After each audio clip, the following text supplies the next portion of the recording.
very special honor. Congratulations. You are at the ITC Maratha in Mumbai, in India. His 9th ITA award.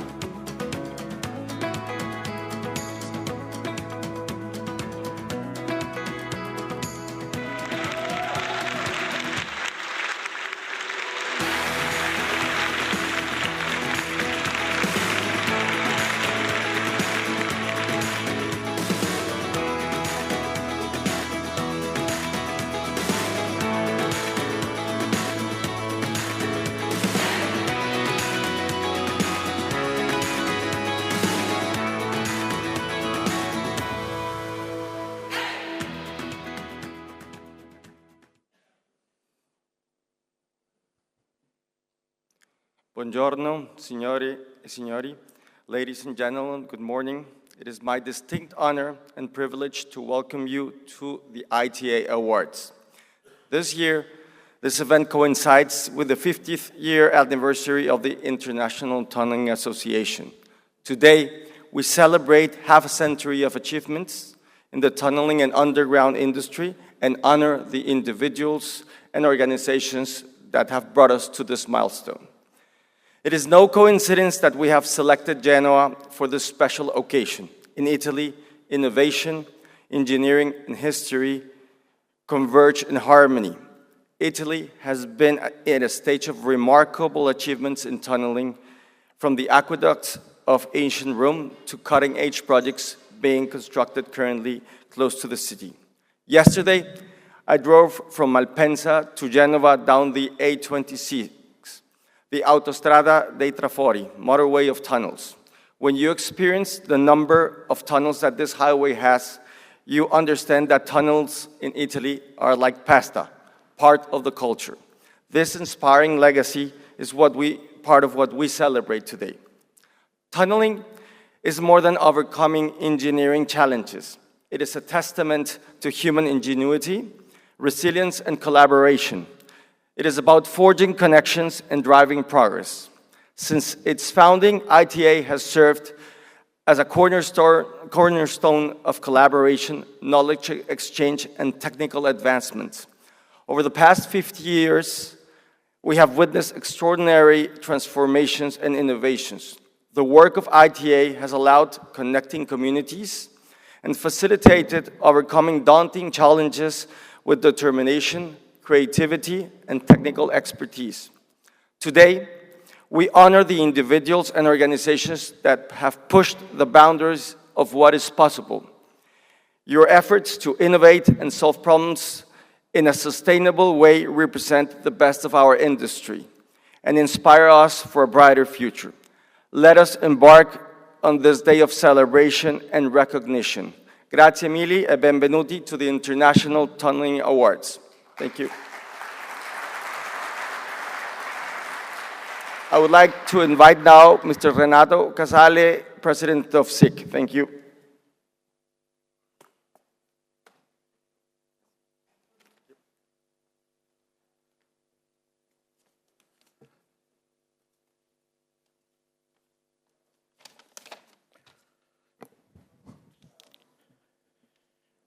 Dear ladies, gentlemen, and friends, it's a great pleasure and an honor to give you, as President of the Italian Tunneling Society, a warm welcome here in the wonderful city of Genoa. On the occasion of the ITA Awards, which will be followed tomorrow by the joint ITA-SIG ceremony to celebrate the 50th anniversary of the birth of both societies. SIG, as well as ITA, promotes the diffusion of the culture of underground engineering. And in relation to this goal, I'm pleased and proud to inform you that a few days ago we completed the publication of the third and final volume of our handbook on underground works, a fundamental compendium of the Italian engineering, written by esteemed academics, designers, and technicians of companies specialized in the sector. The 3 volumes that I'm going to show you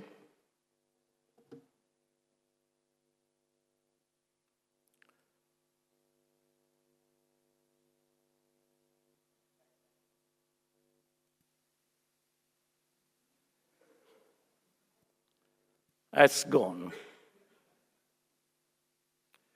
Can we restart perhaps?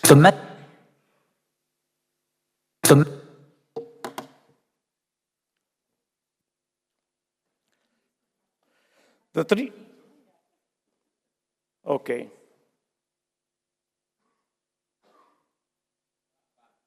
Okay. The first volume we published a couple of years ago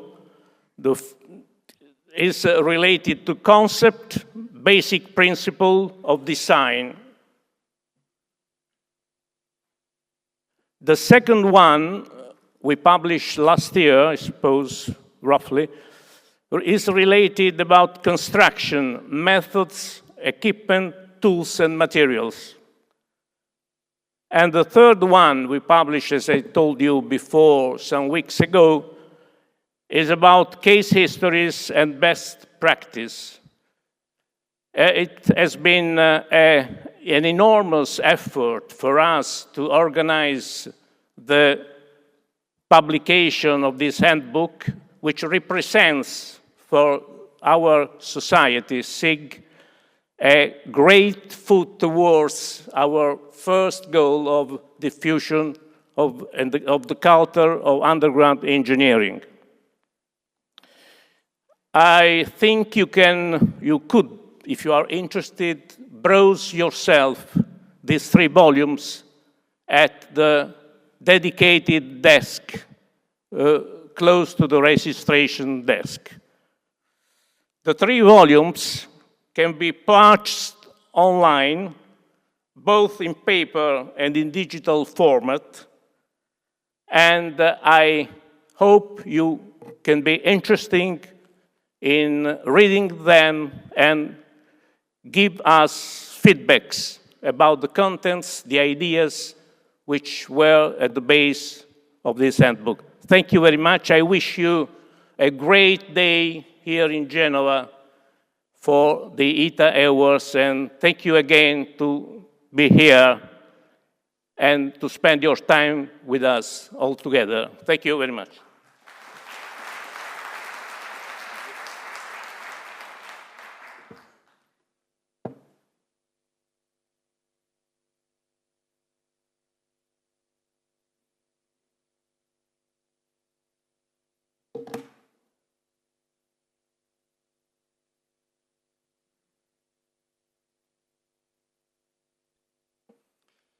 Okay, as we proceed, our first category will be the project of the year with a budget between 50 million euro and 500 million euro. And for this category, we will have Sanja Zlatanic, part of Exco, as the moderator, who will be handling this category. Thank you, Sanja.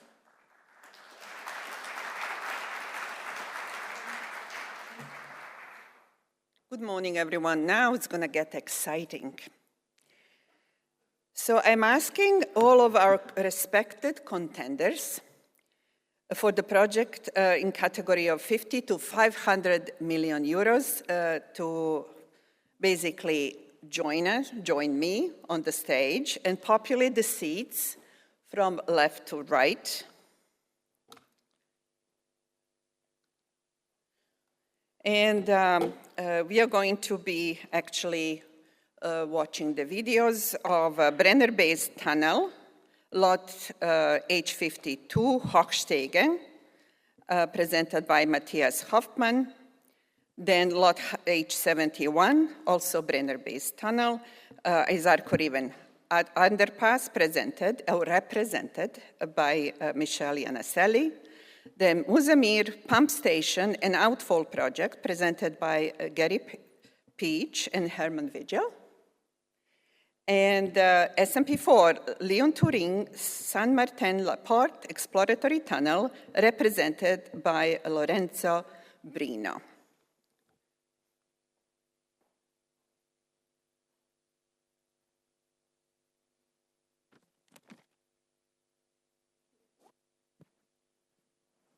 Thank you very much, gentlemen, for joining me.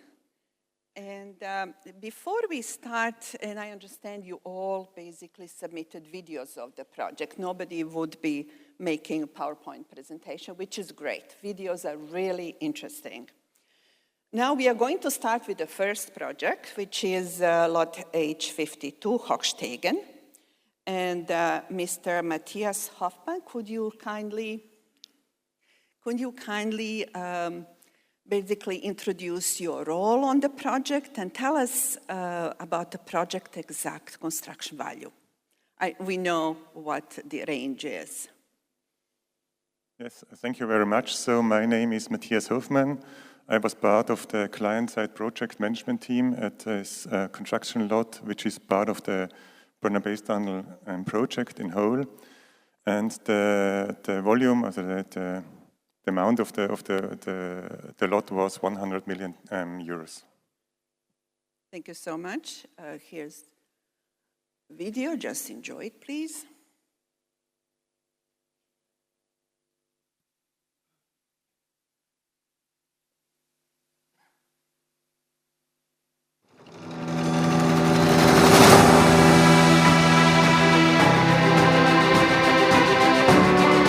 The Brenner-Base Tunnel is a major railway project under construction, a concrete example of transnational cooperation between European countries. Italy and Austria are working together to build the central element of the Scandinavia-Mediterranean corridor. The Hochstegen construction site has been one of the most challenging sections of the whole project. The challenges were many, such as engineering ones and water-bearing rock formations. Innovative solutions and careful planning led to success, demonstrating the expertise of the project team and the constant collaboration with Svitelski Tunnelbau and the other stakeholders. The client-side project management was led by Michael Knapp and Matthias Hoffmann. We are Team Hochstegen. 300 people worked in this construction lot for 23 months. Miners, engineers, geologists, and many other specialists worked up to 1,000 meters underground. A key part of the Hochstegen lot is characterized by complex geological conditions over a length of 500 meters, with Triassic rocks in the north and water-bearing carbonate layers in the south, making excavation a challenge. The overburden is approximately 1,000 meters with pore water pressures of up to 70 bar. We are in the Falsertal. The Hochstegen marble is also found here. The Hochstegen marble runs from the southern flank of the valley through here under the valley fill and on this side towards the east and down to the route level of our tunnel. Why is this so interesting and so important? The main reason is that marble is mineralogically a limestone, which means that it consists of calcite, and calcite is water-soluble. And this means that we have zones in these limestones, or limestone marble sequences, that can carry water. The H52 Hochstegen construction lot began with a huge surprise. We are here at the site of the first exploratory borehole. Around 25 liters of water per second entered the cavity through this borehole at a water pressure of around 60 bar. This corresponds to a water column of 600 meters. The first injection campaigns in the Triassic zone were produced with 30-meter-long boreholes. The boreholes were constructed in 3 screens. In total, over 1,400 injection boreholes were produced, with a total length of over 18 kilometers. The grouting material used was mainly cement-bound grouting material, and a total of over 330 cubic meters of material was injected. This preliminary exploration and further explorations showed that the rock is interspersed with many small pores, millimeters in size. After approximately 8 months of construction, the Triassic zone was successfully penetrated. Tunneling was continued to the south. Very good tunneling performance was achieved in the very, very flawless marble with a cutoff length of 2.2 meters. The picture changed abruptly at the end of 2022. During a routine exploratory drilling in the Hochstegen marble, a very strong water-bearing zone with a water inflow of approximately 70 liters per second at a pressure of 65 bar was encountered. A particular feature was the high proportion of fine material from the clayey, silty material. Ordinary grouting agents would not have had any effect on the fine material discharge with the enormous quantities of water. For this reason, the company came up with a very innovative proposal to grout the boreholes with a special underwater concrete. Over 230 cubic meters of material were injected into the borehole with the largest volume of material. That is the equivalent of 2 detached houses. In total, over 3,300 cubic meters of underwater concrete were installed in 17 injection campaigns. Over 28,000 linear meters of borehole were produced. For a long time, it was unclear how the water-bearing structures in the Hochstegen marble looked in the rock. Then, on the face and later in the top heading, tube-like structures up to 3 decimeters in diameter were seen. And then we knew that these were microkarst phenomena, which means solution expansions in the limestone marble, which were about 2 to 3 decimeters thick and represented the large water-bearing structures. Once, however, there was an unexpected influx of water. Despite the overlapping injection screens, an initially small inflow of water became very, very large after 2 meters during the construction of a new injection campaign, rising to approximately 50 liters per second within 2 hours. A short standpipe then had to be installed under running water at 50 to 70 liters per second with the full commitment of the team. The standpipe was then secured, sealed with shotcrete until a valve could be installed.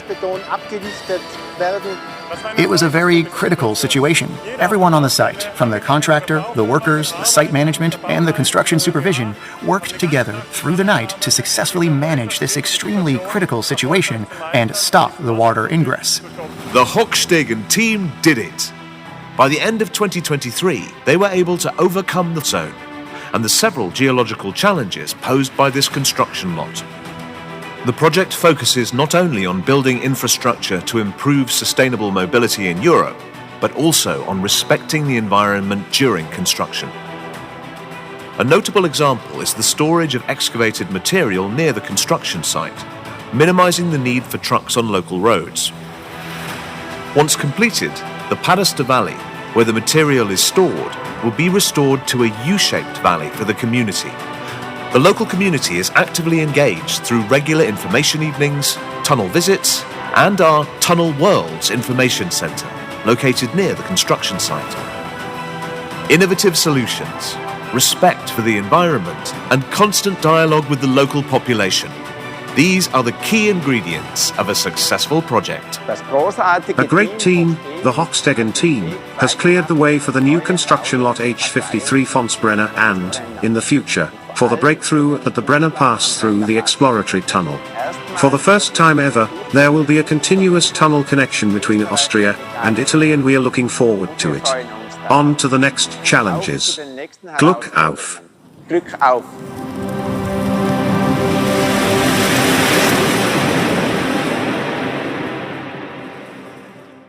That was truly remarkable. Congratulations. Team Hochstegen. We are going further to also Brenner-based tunnel, but lot H71, Isarco River Underpass, represented by Michelle Iannaselli. So kindly tell us your role on the project and approximate construction value. Okay. Yes, I work for a BBT company, which is the project owner, and I am a colleague of Matthias on the Italian side. I am the project manager of this construction lot H71, and I think that it's particularly remarkable because it will provide the connection between this Brenner-based tunnel to the existing railway line, improving the transport possibility and capability. And construction value, approximately? Approximately 330 million euros. Million euros. Thank you so much. Let's watch the video now.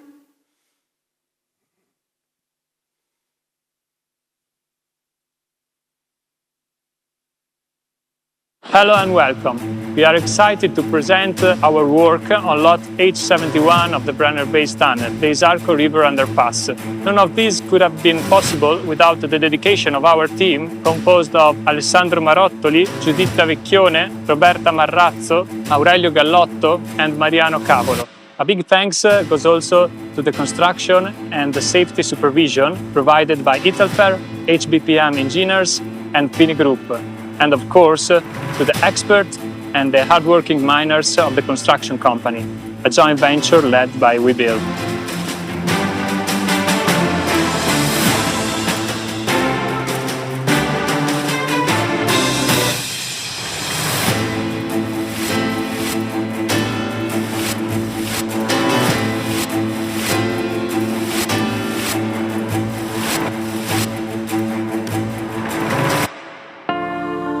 The Brenner Base Tunnel is one of the largest infrastructure projects in Europe.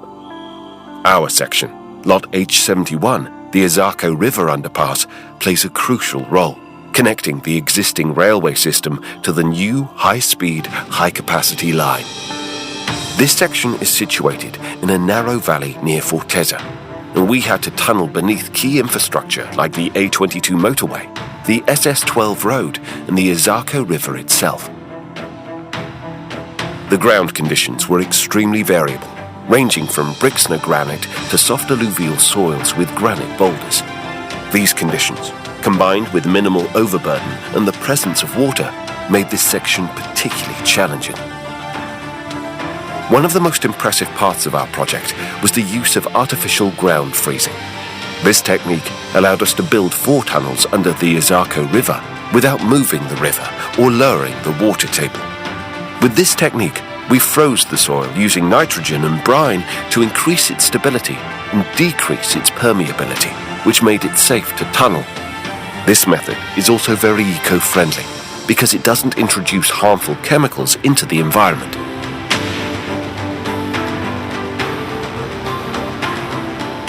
In the northern parts of the project, we used quickset jet grouting and roto-injection controlled parameters to stabilize the tunnel faces.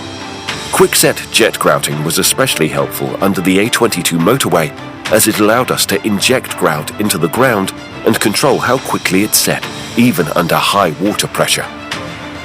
Roto-injection was used in crossing section to fill small fractures in the rock with a special grout, which stopped water from entering the tunnels.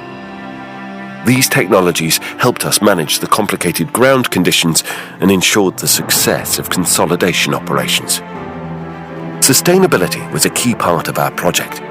First, we chose to cross the valley underground, which reduced the amount of land used. Our artificial ground freezing method allowed us to build under the Isarco River without changing the river's course or lowering the water level, protecting the local wildlife and ecosystem. A big focus was also on managing the spoil. We reused about 650,000 cubic meters of the excavated material for concrete and landscaping. Finally, we planted over 50,000 plants as part of our restoration efforts, helping to restore the natural environment and blend the project area with the surrounding landscape.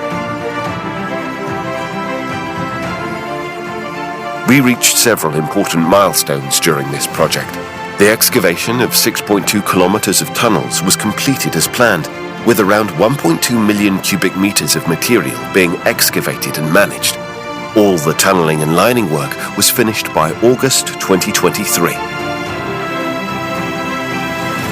Our biggest achievement was certainly undercrossing the Isarco River, but other major milestones were also relocating the existing railway line in February 2021 to accommodate the new tunnels and completing the tunneling under the A22 motorway and the SS12 road without interrupting their operation.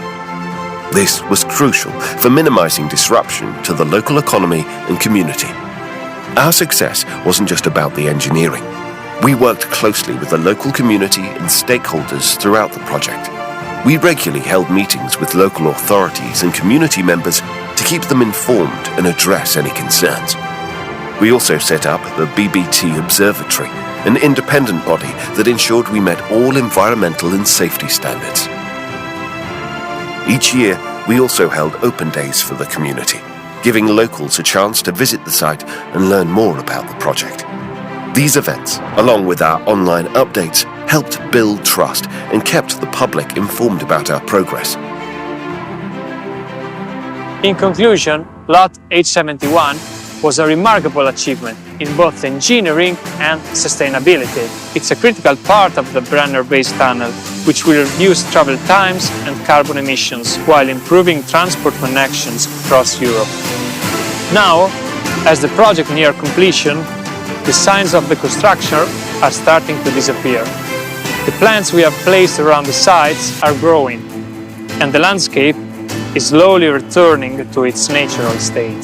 Though the ground freezing and the jet grouting innovations are no longer visible, they played a crucial role in overcoming the challenges of this project. We are proud of our work, and we believe that the innovations, the collaboration and commitment shown in this project make it deserving of recognitions at the ITA Tunneling Awards.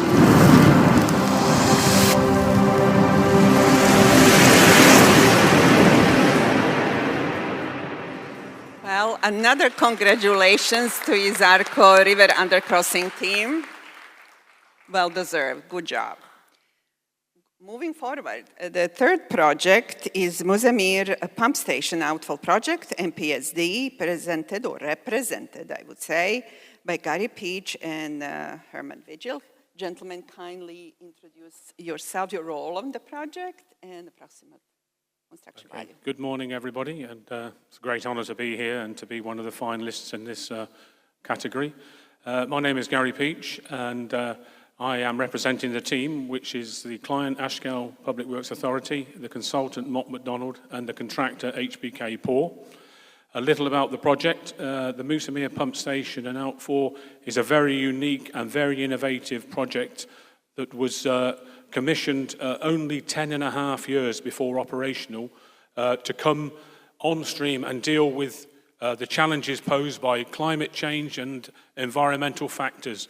In particular, in the Middle East, there's unique situations. Even though it's a desert environment, water is a big problem. Groundwater is rising very, very high, causing expensive urbanization for rapidly growing population. And the storm events are ever more and ever severe. The project was designed for 100-year storm events. However, in the first 2 years of operation, we have already dealt with 2 100-year storm events. So I think the project came just in time. Thank you. Thank you, appreciate it. And Mr. Yes, good morning, everyone. Pleasure to be here and congratulate our colleagues for the other projects.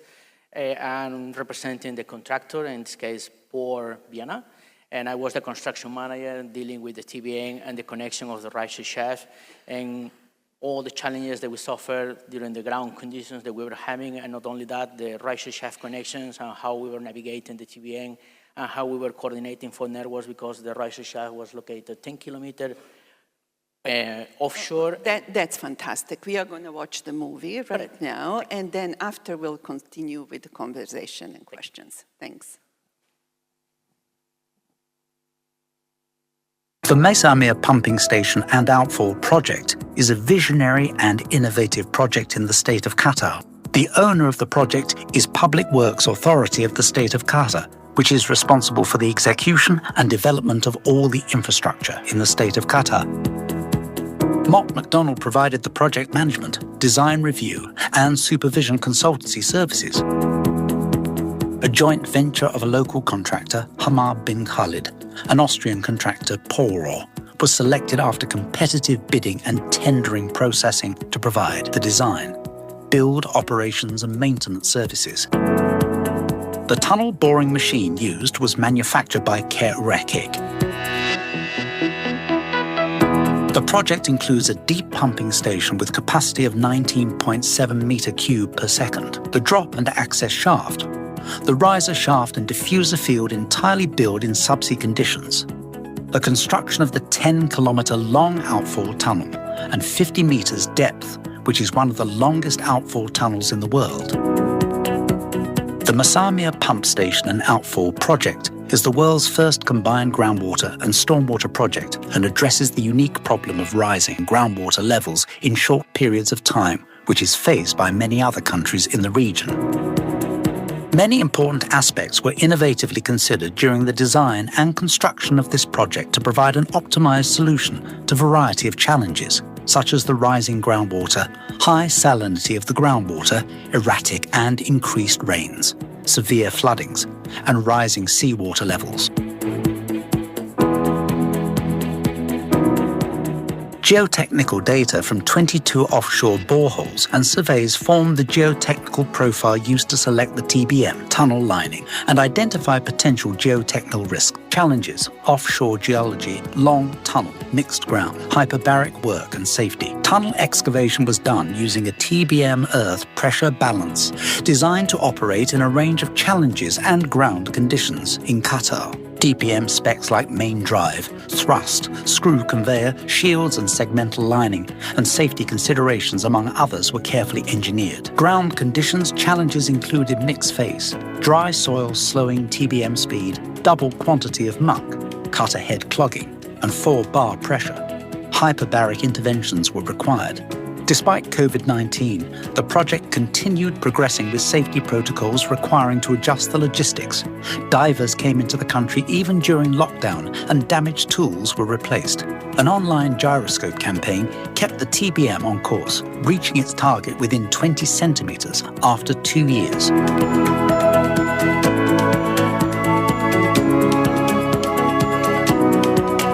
As TBM reached the end of the tunnel, the disassembly started by pulling the backup gantries and valuable parts back until the logistics to prevent water ingress during the connection works. Several injection works were done. Inner lining works based on stainless steel, concrete C60, 4 hours setting time and 10 kilometers logistics. The excavation were done manually as extra precaution, and a custom-made formwork was designed and built in pieces for easy manipulation and installation manually in the tunnel. The TBM remains were sadly backfilled along with the dead-end tunnel, and finally the hydraulic wall were constructed. Tunneling works were completed 56 days ahead of schedule without incidents. The Mazamir pump station and outfall project serves one of the most densely populated areas in the country. During the last 8 major storm events, the project helped in the alleviation of floods by even operating above the design capacity. This project was a key element in the protection of community and public assets by avoiding any accumulation of storm water in the low-lying areas, which could have resulted in damages to the buildings, vehicles, and other assets.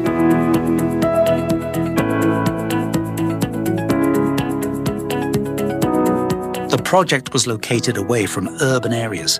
90% is underground and unobtrusive, blends into the local and national cultural heritage of Qatar. The project was developed under the pillars of Qatar's National Vision 2030 and United Nations Sustainable Development Goals to provide state-of-the-art, a modern infrastructure to the population of Qatar. The project was globally recognized and is certified by ITA Exco organization. The project was executed with environmental sustainability and recycling as the core principle of all its activities. One of the major innovations of the project to benefit the community was to utilize all of the spoil generated during the tunneling activities for the land reclamation works. Furthermore, the dredged material for all of the offshore activities was recycled to backfill the sea.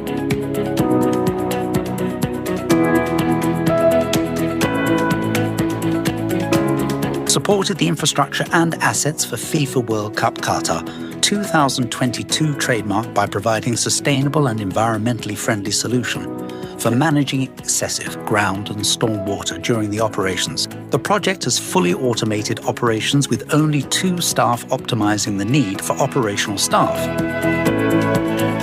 The project has been acknowledged internationally by well-known organizations for health and safety such as Royal Society of Prevention of Accidents for 5 years consecutively. The project has recently achieved 10 million man-hours without any lost time injury. The project was also acknowledged by Institute of Civil Engineers and received Excellence Awards for Project Management by EMED.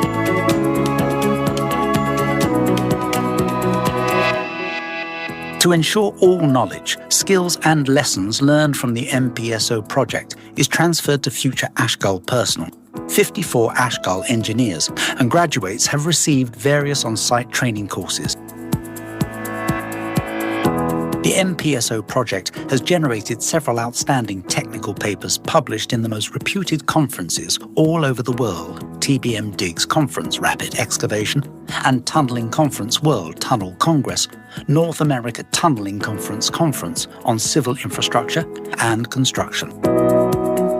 And finally, MPSO has been a great successful project, but in Qatar there is more to come, bigger and better. To be continued. Congratulations, outstanding project.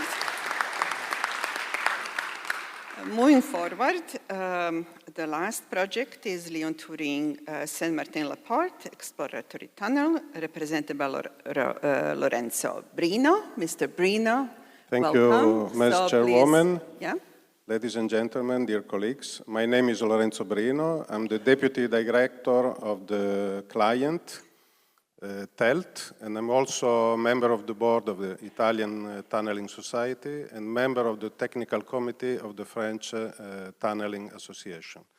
The Saint-Martin-la-Porte tunnel is the masterpiece of a huge exploratory program of the Mont-Cenis-based tunnel with 30 kilometers long tunnels. It began in 2014 and it lasted in 2022 with complete achievement of schedule, budget, and technical objectives. Thank you very much. Let's watch this interesting video again.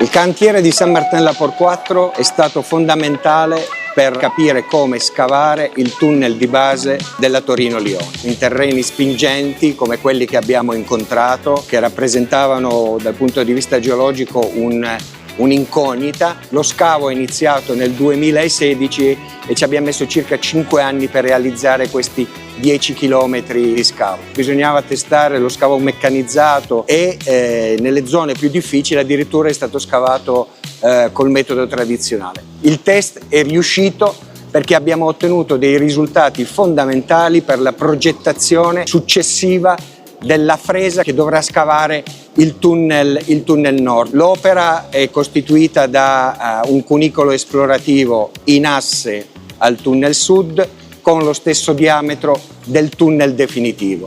Una delle sfide più importanti è stata la ricerca della condivisione di questo grande cantiere. C'è stato un rapporto continuo con i sindaci, con gli enti locali e con tutte le amministrazioni che lavorano sul territorio della Maurienne.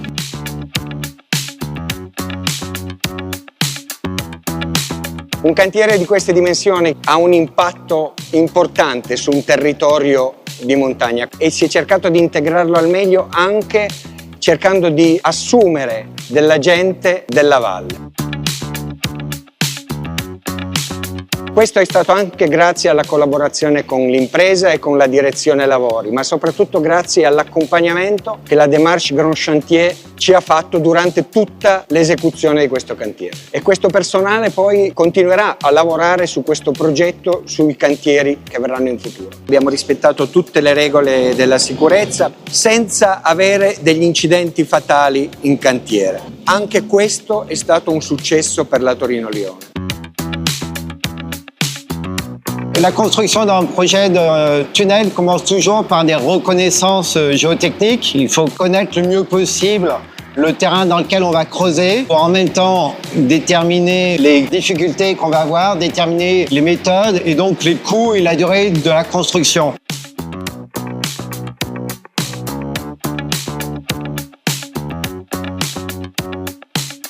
Dès les années 2000, beaucoup de reconnaissances classiques ont été faites, des sondages, de la géophysique, des essais en laboratoire. Entre 98 et 2000 a été réalisé le sondage dirigé d'Avrieux qui faisait 3 km, dont 1 km a été réalisé à l'horizontale. Et déjà, cette première analyse de données a permis de déterminer les principales caractéristiques de la géologie du terrain qu'on allait traverser sur les 57 km du tunnel Lyon-Turin.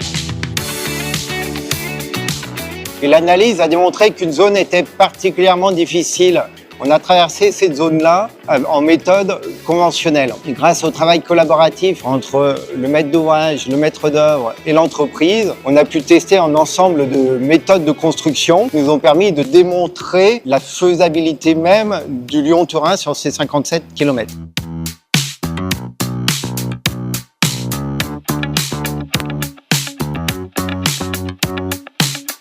Deux grandes méthodes ont été mises en œuvre pour résoudre ces problématiques en fonction du contexte géotechnique. Pour les terrains les plus difficiles, des excavations traditionnelles, réalisées à l'explosif ou en méthode mécanique.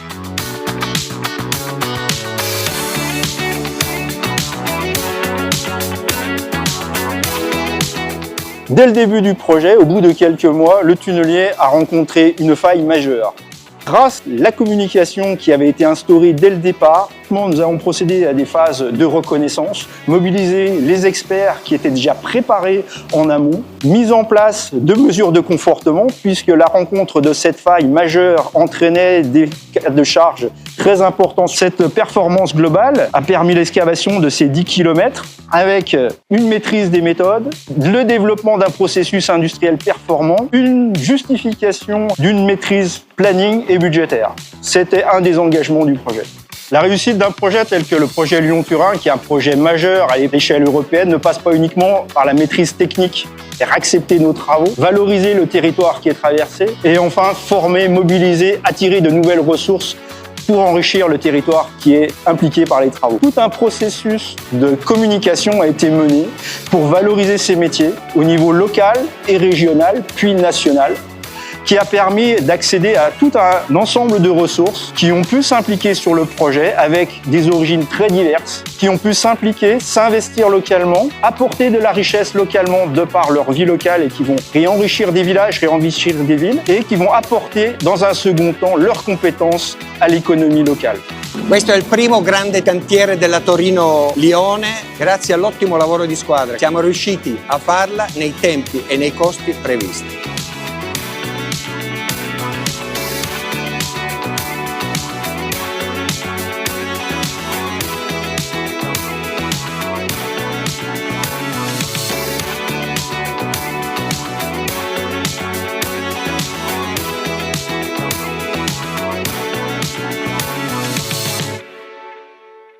Congratulations to Lyon-Turin team, amazing project. Thank you very much, everyone. Now we're going to have a little conversation about all these remarkable projects. And each one of them is very different. But every one of them manage in a unique way project challenges, not just technical challenges, but also met sustainability objectives and goals, so to present basically natural environment and human habitat while coordinating with communities and solving their problems. So it's going to be very tough competition among these projects. At this point, let us address some interesting points, technical and the soft ones. So, Mr. Matthias, first of all, welcome. Your project is truly outstanding. I was stunned with the technical challenges that you were able to overcome while constructing this important European link between Scandinavia and Mediterranean. You had 300 team members, most of them working over 2,000 meters below ground under high water pressure. And this 500-meter section you mentioned was extremely challenging. You encountered 70 bars pressure and several times had to select methods to deal with project risks and challenges. So tell us a bit, how did you when you encounter groundwater challenges and had to select a certain method to deal with it, how did you go about it? How did you select ground improvement method that would exactly work for the challenge that you encountered? So, yeah, thanks a lot. The first step is to realize and to understand the structures you have to deal with underground. So, as you said, we have a deep tunnel with overburden up to 1,000 meters. So a priori, the structures weren't, the water-bearing structures and the extent of the structures, if we are dealing with bores of millimeters or decimeters, weren't known. So we have to do a lot of exploratory works during tunnel construction. So exploratory drills with preventers to prevent uncontrolled water inflow into the tunnel was essential. And based on these drillings, and with the aid of geophysical investigations and camera drives, which gave a good picture of the rock formation in front of the tunnel face, we had information to define if we can work with standard injection methods like cementous grouting methods or chemical grouting methods, or in the case of the Hochstegen zone, the marble, where the structures were up to 3 decimeters. The innovation was to grout with these concrete-based injection methods, which worked very well because the volume, the water-bearing volume, was so high.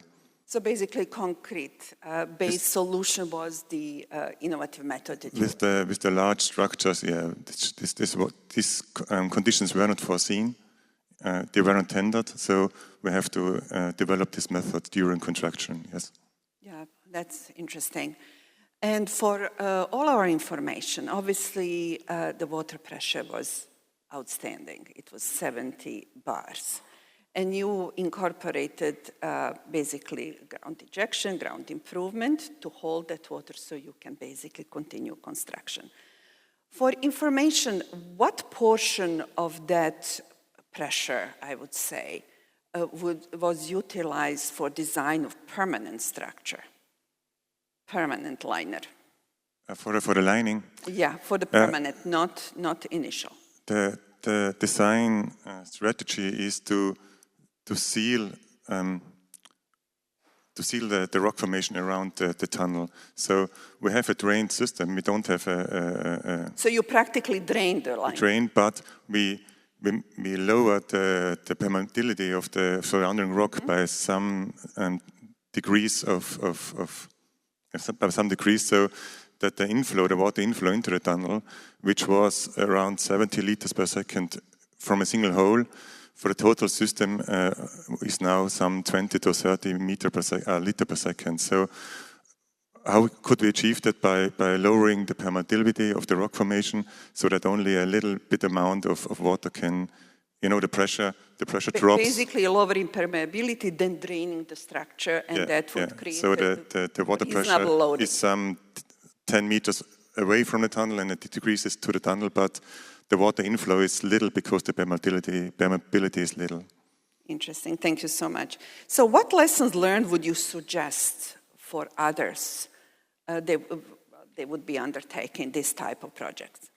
One clear thing is that we didn't expect this structure to be in size of decimeters. We expected millimeters to centimeters. So if you're working with these high pressures up to 70 or 100 bars and have these high structures, these large structures of decimeters, you certainly should use concrete for grouting, because the material is much more stable and can hold this water pressure and display the water from the pores on the one side, and on the other side, these concrete pumps have a much higher pumping rate, up to factor 100 higher than ordinary injection pumps. So with this force and with this volume, you can shift away the water from the pores and seal the tunnel around the rock around the tunnel. So this is certainly one of the main objectives. Thank you so much. And it was, at the end, it was very interesting how you actually reused the spoil and you changed the landscape to minimize number of trucks that would transport the spoil along the street. So How did you manage communicating this community? What was their reaction? How did you achieve their support to do this? That's quite interesting. In that area where this construction lot is situated, there's a small value, and the community really benefits from the whole project, the Brenner Base Tunnel, because the existing railway line, which goes through the small valley and introduces a lot of traffic and noise, will then be underground. So they're quite positive to the project. So it was not a great deal to communicate or to have acceptance for this. You had overall positive reaction and support. Yeah, that's true. Yeah. Thank you so much. Another applause for Team Hochstegen, please. It's amazing. Moving forward, lot H71 is Arco River underpass. It was very interesting. So, Mr. Michel Yanaselli, welcome again. Thank you. Your section of Brenner Base connected basically high-speed rail with existing line, crossed the Arco River without really changing the river's natural environment. You didn't change the level of the river, nor you change its course. At the same time, you had very shallow undercrossing, very shallow tunneling. So tell us a little bit, how did you select this method? And how did you basically chosen which basically medium for freezing would work? Is it liquid nitrogen? Is it brine? How did you choose that? And tell us a little bit, since you're directly on the river, we know that velocity of groundwater is a problem when you want to freeze. Tell us a little bit about that. How did you measure and how did you select that method and how the whole thing worked? What are the challenges? Yes, thank you. And under the river, actually, the original approved Brenner Base Tunnel project. In this project, the underpass was made with a cut and cover tunnel with the temporary displacement of the river in a new concrete basin. And during the tender procedure, the contractor offered some proposals, and one of these was crossing the river with ground freezing, using artificial ground freezing. And I think that this was really important in order to improve, the sustainability, and that's why we awarded this work to this contractor. And in order to realize it, we choose the mixed method, so both with nitrogen and brine. So you use both? Yes, exactly, because we would like to freeze the groundwater in a very short time in order to prevent these the difficulties related to the groundwater movement. Basically, liquid nitrogen works faster, right? Yes, exactly. And then the brine in order to hold the temperature and during the excavation phase. Thank you so much. So basically, you met so many sustainability goals on this project. You used 650,000 cubic meters of excavated material. You preserve wildlife crossing. You replanted 50,000 plants, returned 10 hectares of land, basically, to nature. All of that without interruption to businesses or communities. So tell us a bit, how did you come up with that solution? Did community help you arrive at that? Yes. We tried to share our project decisions with the communities in order to present also the discomfort and the potential impacts. But it was, I would say, a constraint because here in this construction lot, compared to the other Brenner Base Tunnel lot, we do not have a disposal site, definitive disposal site. That's why we had to tried to reuse as much spoil system as possible. And even the spoil system that was not reused was sold on the market because it was a good quality spoil, and that is also, I think, it's a good sustainability goals in order to minimize the consumption of new materials. Those plants are growing and project is returning back to its natural environment. That's amazing. It's really great. Let's move to project team MPCO, which is Musamir Pump Station and Outfall Project. Okay, so Mr. Peach and Mr. Vigil, you have managed another outstanding and very difficult project with extreme diligence. This project really protects 270 square kilometers of the Qatar densely populated area. First time really manages groundwater. You have groundwater with storm water management, and the entire project is under the sea. So you managed many construction challenges, and I'll just mention a few of them. You have challenging geology, you have one single entry without possibility of intermediate shafts. You had extreme geology, hydrology, shaft connection. You had also hyperbaric interventions during COVID.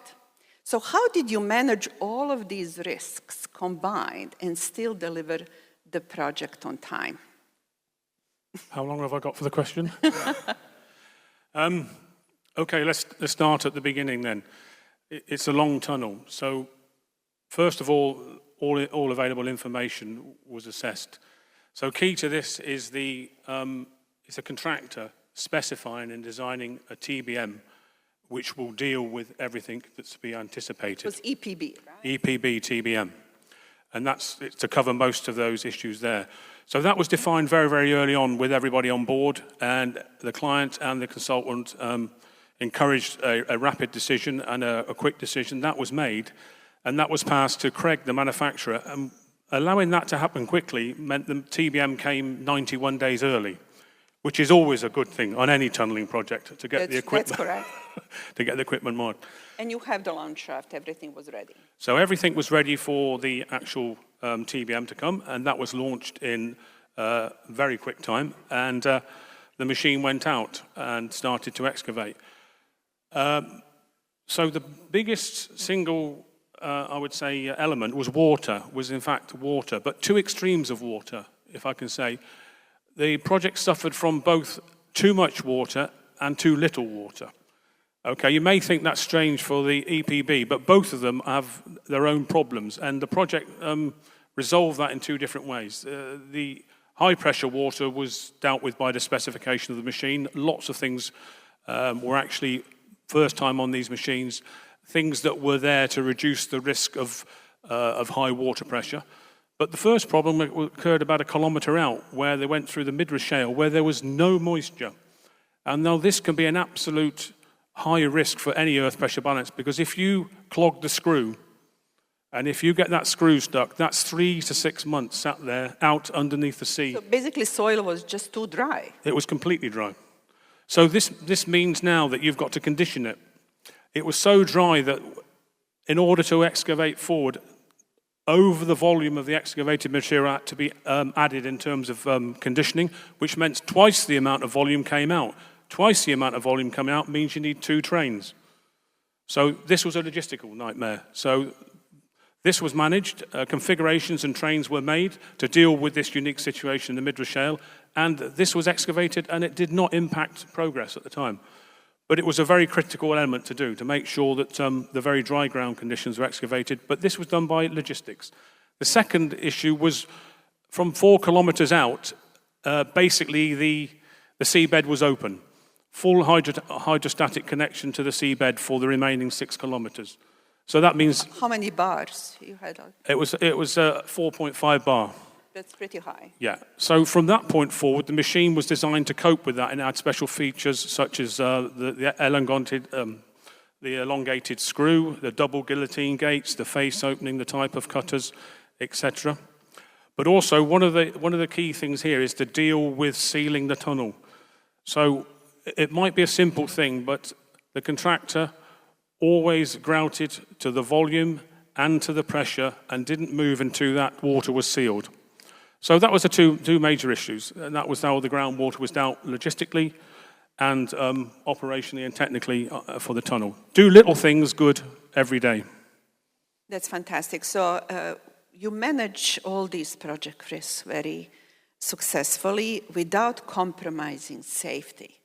You reach 10 million hours, workman hours, without lost injury. Congratulations for that. So what were the major, basically, I would say, components, elements that you took care to make sure that project is done without lost hour due to injury, and to come to 10 million hours? That's remarkable. Well, first of all, the client is also, everybody wants to do a very safe project, but the client is very safety, pro-safety. Ashgal from day one wanted the safest environment for all of its workforce. And throughout Qatar, Ashgal is one of the government departments that pushes that. So we had a great encouragement from day one. But then we set the systems up. As we all know, tunneling is a confined space. It's potentially very hazardous. Okay, so the systems were set up on regular review. There were weekly reviews, there were fortnightly reviews, and monthly reviews from all the safety procedures and protocols. And even the small changes were made on a regular basis. These were conveyed down to the workforce, and the workforce was multinational. So most of these safety protocols had to be translated to maybe 5 or 6 different languages. But the time was taken to do that, because you have to make sure that the safety ethos and culture goes right down to the people that are doing the work. So it may have took a little bit time each day, but every day there was a briefing. Every day they were updated on the situation. And I would like to point out as well that for that 2 years excavation, 14 months of that was in COVID. So not only did we have the safety, we had the extra safety that came into this. Exactly, and you had actually hyperbaric intervention during COVID. Correct. That's amazing. You managed to also meet your sustainability goals. Over 330,000 cubic meters were actually spoil were used for reclamation. You used even dredging, right, to basically to meet those sustainability goals. Any other measures that you apply in terms of material use that met actually sustainability objectives? One of the other one was obviously the, wherever possible, for the other elements of the work was the design for prefabricated. Okay, a lot of off-site fabrication was done for the pump station, which meant there was a lot of savings in terms of scaffolding and also process on time. That was one of the big things. All of the higher structures in the pump station were, the roof structures were prefabricated. All the stair structures, the landings, all came into site already manufactured off-site. So this saved a lot of time in terms of that. Everything was environmentally checked, because obviously even using the recycled material, you can only use it if it's suitable. So the products that were designed and used were all biodegradable. And from that point of view, you know, many tunnels around the world that I know of, sometimes the tunnel spoil is 5-10 years still on the surface after the actual tunnel. So this went straight to the muck. It was sorted and transferred directly to Alcor Land Reclamation. Well, congratulations one more time to Qatar Project. Let's give them huge applause.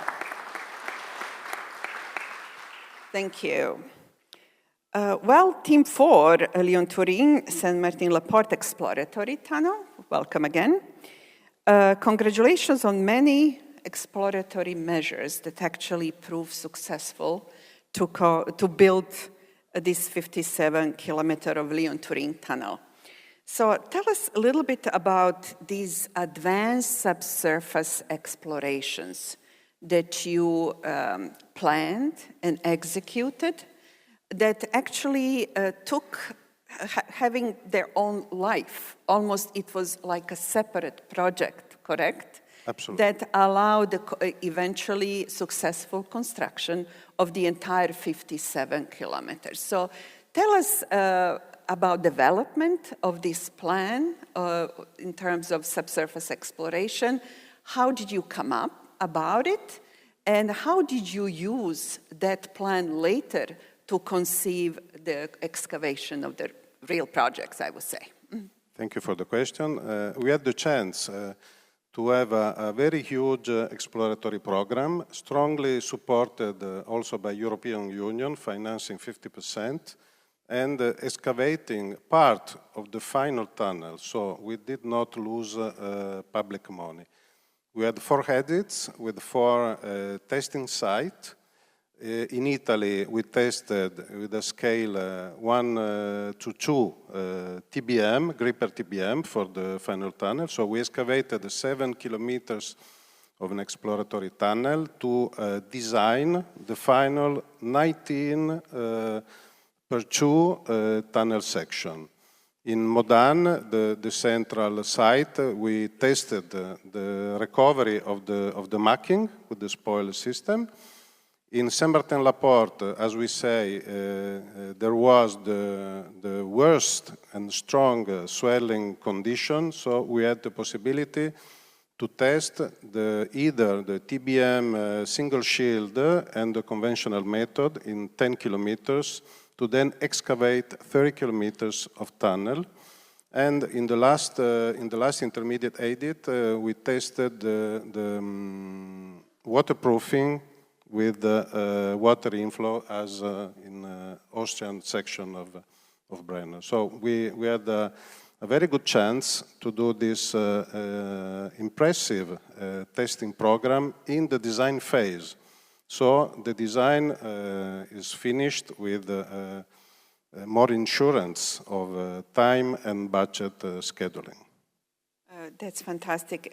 During this exploratory phase, obviously, it helped you determine which sections will be drill and blast, which section will be built by using tunnel boring machine.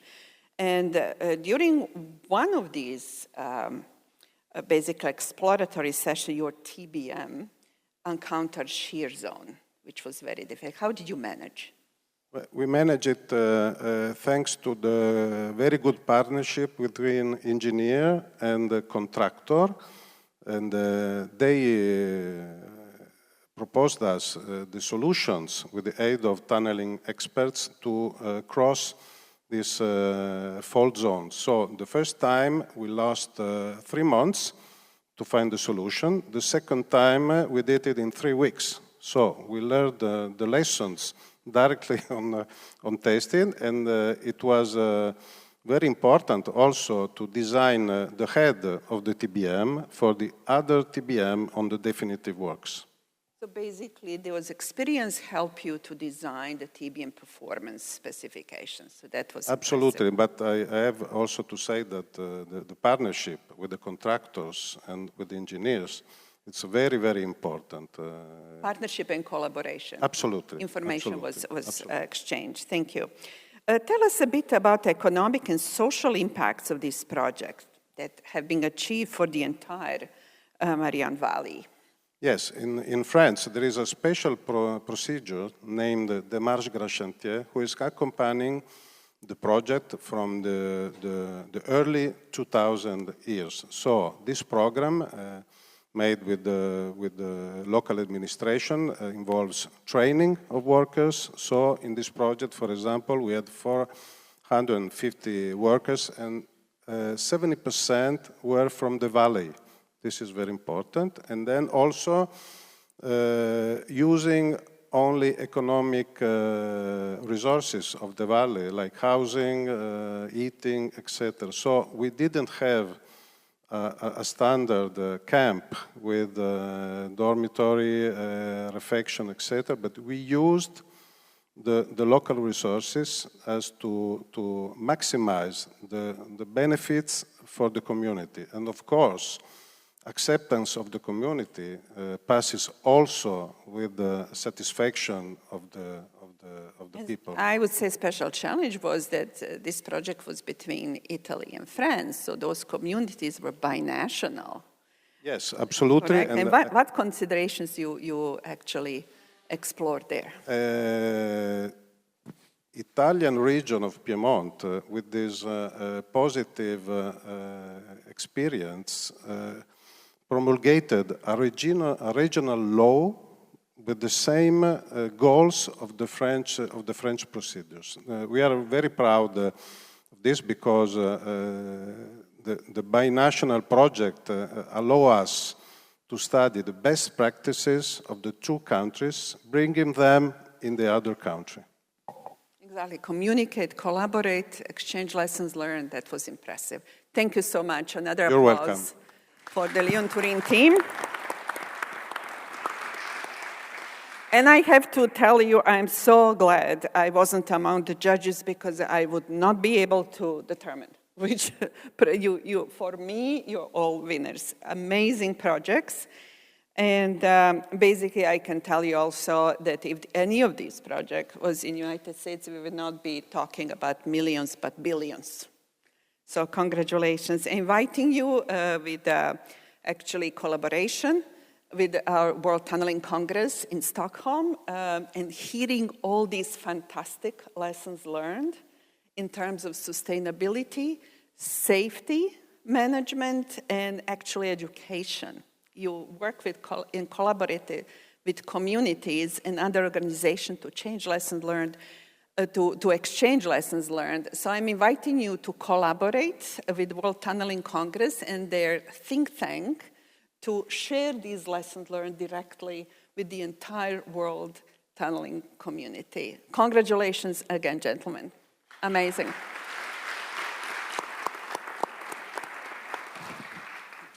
Thank you.